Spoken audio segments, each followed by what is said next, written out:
la sesión número 1 rumbo al centenario de la Biblioteca Fray Bartolomé de las Casas 1925-2025 se llevó a cabo el 18 de mayo del año 2024. El taller de relatos de Azcapotzalco, que tiene sus sesiones y encuentros en la Biblioteca Fray Bartolomé de las Casas en Azcapotzalco, Ciudad de México, tuvo la iniciativa de empezar desde ahora a organizar, programar y calendarizar actividades semanales, quincenales, mensuales, para llevar a cabo con todo el entusiasmo un festejo para este centenario que bien lo vale, de la Biblioteca Fray Bartolomé de las Casas en el centro de Azcapotzalco.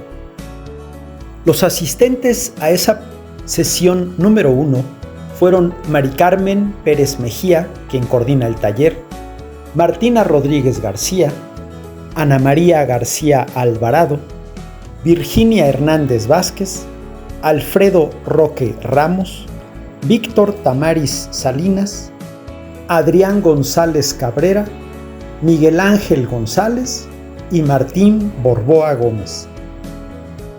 En esa primer sesión, cada uno de los participantes leyó un texto de su autoría acerca de alguna parte del mural de Juan O'Gorman, y la exposición del compañero Adrián González Cabrera fue registrada en el siguiente video. Deseamos que les guste.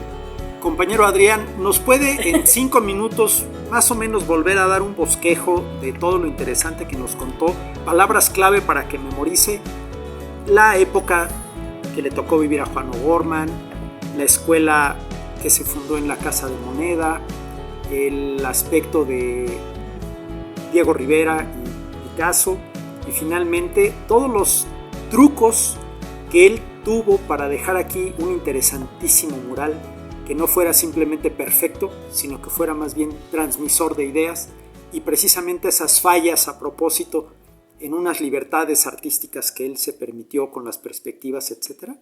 Bien, me voy a permitir hacer una reseña de los orígenes de Juan O'Gorman, pero primero de la Escuela de Arquitectura. La arquitectura académica como tal empieza en México y tiene su cuna en la Casa de Moneda. ¿Por qué digo que tiene su cuna en la Casa de Moneda? Porque poco antes de la independencia, como por 1780 más o menos, el director de la Casa de Moneda solicita al rey que le permita abrir una escuela de grabado en la Casa de Moneda. Entonces, una vez que se lo permite el rey, es tal el éxito de la Casa de Moneda, se llena de montones de alumnos que ya no caben. Y entonces ahora se le ocurre al director de la Casa de Moneda pedirle al rey, estamos hablando de poco antes de la independencia, que le autorice una escuela a la manera de la Academia de San Fernando en Madrid, en la cual daban todas las bellas artes. Entonces pasan algunos años, pero el rey termina autorizando esa escuela, y que vendría a ser la Academia de San Carlos, donde se enseñaría grabado, pintura, escultura y arquitectura. Pero toda vez de la demanda que ya había tenido la escuela de grabado, pues ya no van a caber en la Casa de Moneda, sino que se tienen que trasladar a otro local. Entonces se trasladan, compran los predios en los que está ahora la actual Academia de San Carlos. La Academia de San Carlos empieza dando pintura, arquitectura y escultura, además del grabado, que ya había sido autorizado previamente. En esa escuela de Bellas Artes empiezan a surgir personajes muy famosos, entre ellos Juan O'Gorman. Él no culmina sus estudios en San Carlos, puesto que antes de que los termine, el gobierno le otorga a la Universidad Nacional Mexicana, le otorga el integrarle la Academia de San Carlos. Y así es como la Academia de San Carlos pasa a formar parte de la Universidad Nacional, y es ahí donde termina sus estudios Juan O'Gorman.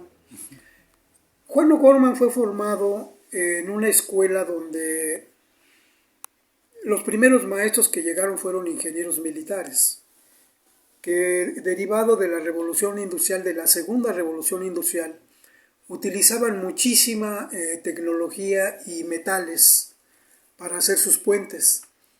Entonces esos ingenieros militares enseñaban a calcular y determinaron que el título que se iba a dar a los arquitectos en San Carlos era el de ingeniero arquitecto. Entonces, la gente que salía como arquitecto de San Carlos en ese tiempo calculaba también sus casas, calculaba sus proyectos. Ese era el caso de Juan O'Gorman. Juan O'Gorman en aquel tiempo empieza a recibir influencia de dos lados, entre otros, de Le Corbusier, que está trabajando el funcionalismo en Europa, y del cubismo que atribuyen a Picasso. Entonces el funcionalismo de Le Corbusier nace porque, derivado de la Primera Guerra Mundial, las masas en Europa necesitaban vivienda, lo mismo que en México, derivado de la Revolución.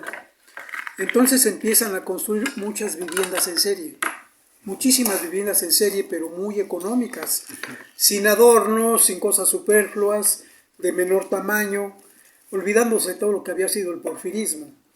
Entonces Juan O'Gorman pues empieza a ser muy criticado.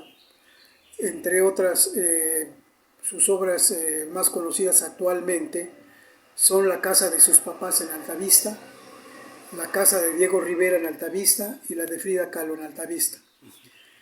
Eso en cuanto a la influencia de Le Corbusier, pero también recibió influencia de Frank Lloyd Wright, al que los norteamericanos obviamente consideran el mejor arquitecto del siglo pasado, unos a Le Corbusier, sí, otros a Frank Lloyd Wright. Y la corriente de Frank Lloyd Wright era una corriente que se llamaba arquitectura orgánica, que propugnaba por integrar a la naturaleza la arquitectura. Ejemplo de eso es la Casa de la Cascada. Juan O'Gorman pues no tan solo integra la naturaleza a la arquitectura, sino que mete a la arquitectura en la naturaleza, porque adquiere un terreno donde hace su casa, pero ese terreno tiene una gruta. Entonces ya no construye su casa, sino que ya estaba hecha la gruta. Sí. Entonces esa era su casa. Esa era arquitectura orgánica. En las casas de Rivera y Frida Kahlo era arquitectura funcionalista. Entonces, desgraciadamente, la gruta donde hizo su casa, cuando murió Juan O'Gorman se lo vendieron a un particular. Creo que es una señora, una particular que la demolió. La demolió para hacer no sé qué. Pero hubiera sido un increíble ejemplo de arquitectura orgánica. Juan O'Gorman también, al recibirse, trabaja haciendo escuelas en el gobierno y empieza a hacer escuelas en serie muy económicas, aprovechando todas las ventajas que dan los materiales que ya empieza a ver en el mercado, producto de la revolución industrial.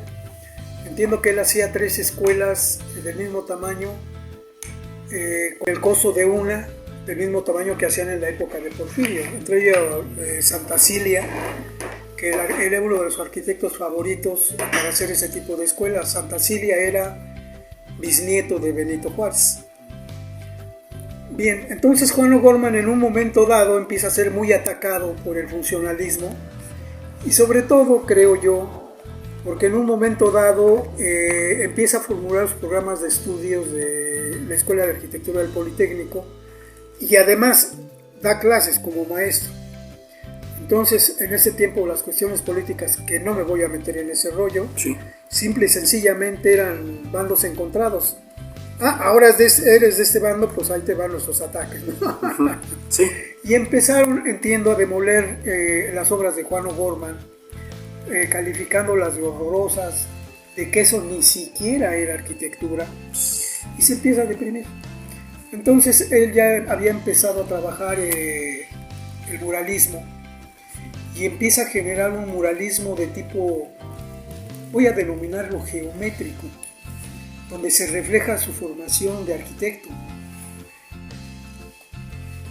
Un ejemplo de ese muralismo geométrico es el que se encuentra en la biblioteca Fray Bartolomé de las Casas, en Azcapotzalco, que tiene aproximadamente como 20 y tantos metros de longitud y representa básicamente a Azcapotzalco. Entonces, en ese mural yo quiero encontrar las virtudes, no ver defectos, quiero encontrar las virtudes.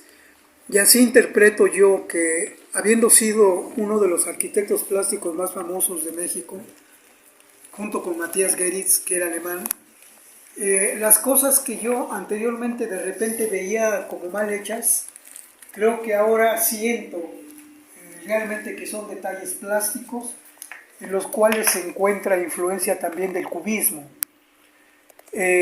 Podría mencionar 1, 2 o 3, pero habría que correlacionarlos con la imagen.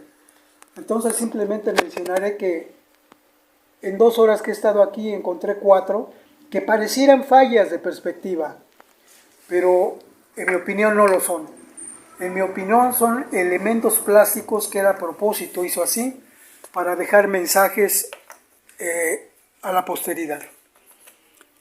Esos elementos son los que nos mencionaste, por ejemplo, la puerta de la actual catedral de Azcapotzalco, ¿sí?, que se ve al final de este panel, ¿no? Ese es el primero. Uh-huh. El segundo es las ventanas que están en la fachada de la Casa de Cultura, uh-huh, que parecen responder a varios puntos de fuga de las líneas, cuando realmente debía ser uno. Uh-huh. El tercero es algo que parece ser un remate a un edificio que parece ser un castillo, donde las líneas que supuestamente debían ser paralelas entre sí responden a diversos puntos de fuga en el dibujo. Uh-huh. Y uno muy importante que me recuerda a un trabajo de Van Gogh, creo que se llama La habitación de Van Gogh, en el cual está chueca la silla, está chueca la cama y está chueca la mesa de noche, uh-huh, que parecen errores de Van Gogh, pero creo que son simplemente virtudes plásticas que él dejó para la posteridad. Este cuarto punto al que me estoy refiriendo es un puente que se encuentra en la parte del muro oriente-sur.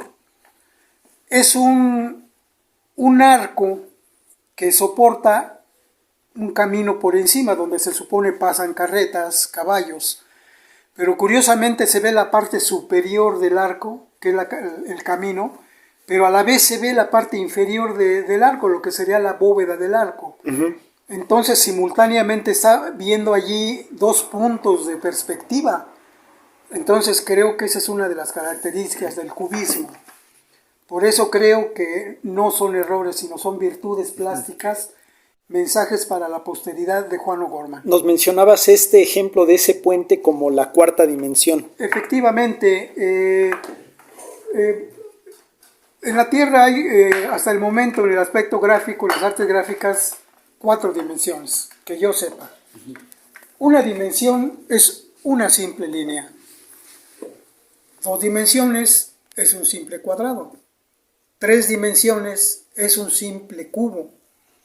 Pero la 4ª dimensión es los miles de puntos de vista que voy obteniendo al irme moviendo por el interior de los volúmenes o por su exterior.